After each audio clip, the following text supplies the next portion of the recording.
Para algunas personas, nacer con una gran voz para interpretar canciones es un don excepcional que les ofrece fama y fortuna desde la niñez o adolescencia. Desgraciadamente, todo era muy distinto en la antigüedad, pues muchos de estos cantantes fueron agraviados físicamente para responder a las exigencias del público. Los castrati, como se les llamó a los cantantes que fueron mutilados desde los 8, 10 o 13 años, son el ejemplo de esto.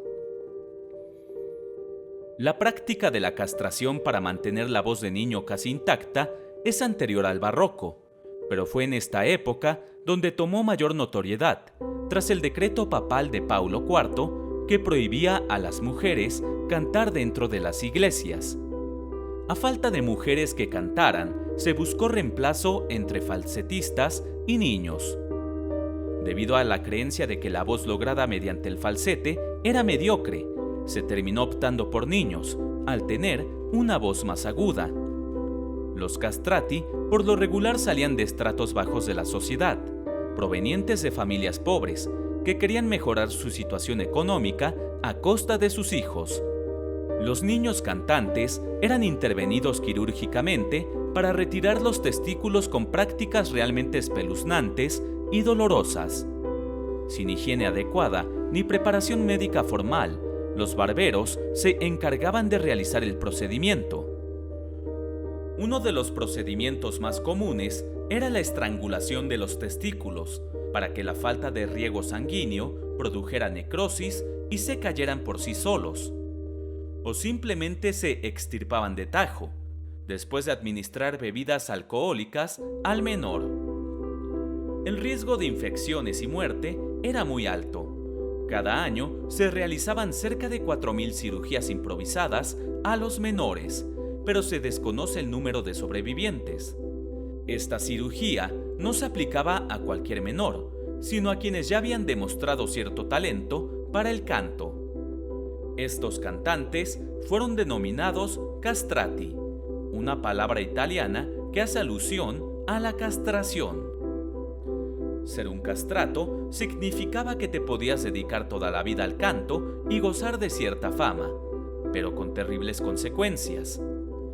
La falta de testosterona en hombres provoca enfermedades cardiovasculares, una menor esperanza de vida, riesgo de osteoporosis y deseo sexual bajo. Los castrati tampoco podían reproducirse, y es por ello que en muchas ocasiones morían en soledad.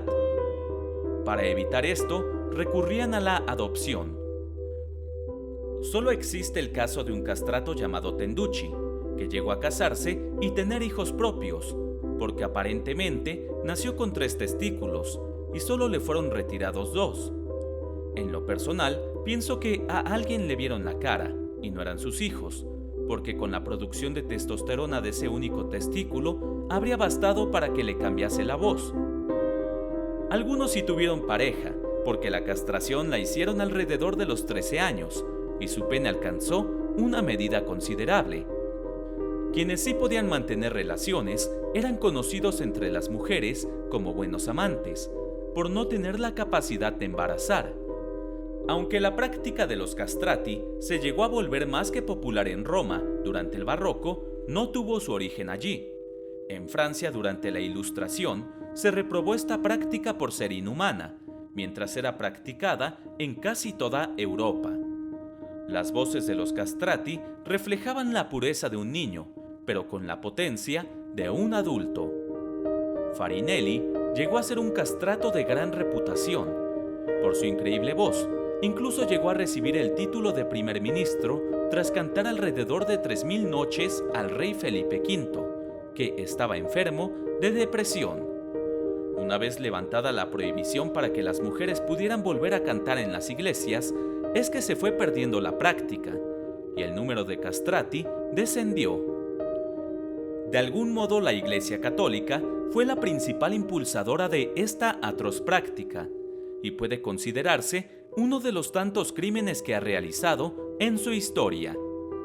El único registro del último castrato corresponde a una grabación de Alejandro Moreschi. Aunque no tenía una voz demasiado privilegiada, sirve para darse una idea de cómo sonaban. ¿Conocían la historia de los castrati? Estaré leyendo sus comentarios. Si el video te ha gustado, te invito a suscribirte activando la campana de notificaciones para que no te pierdas los próximos videos. Yo soy Brian Avelino y nos vemos hasta la próxima.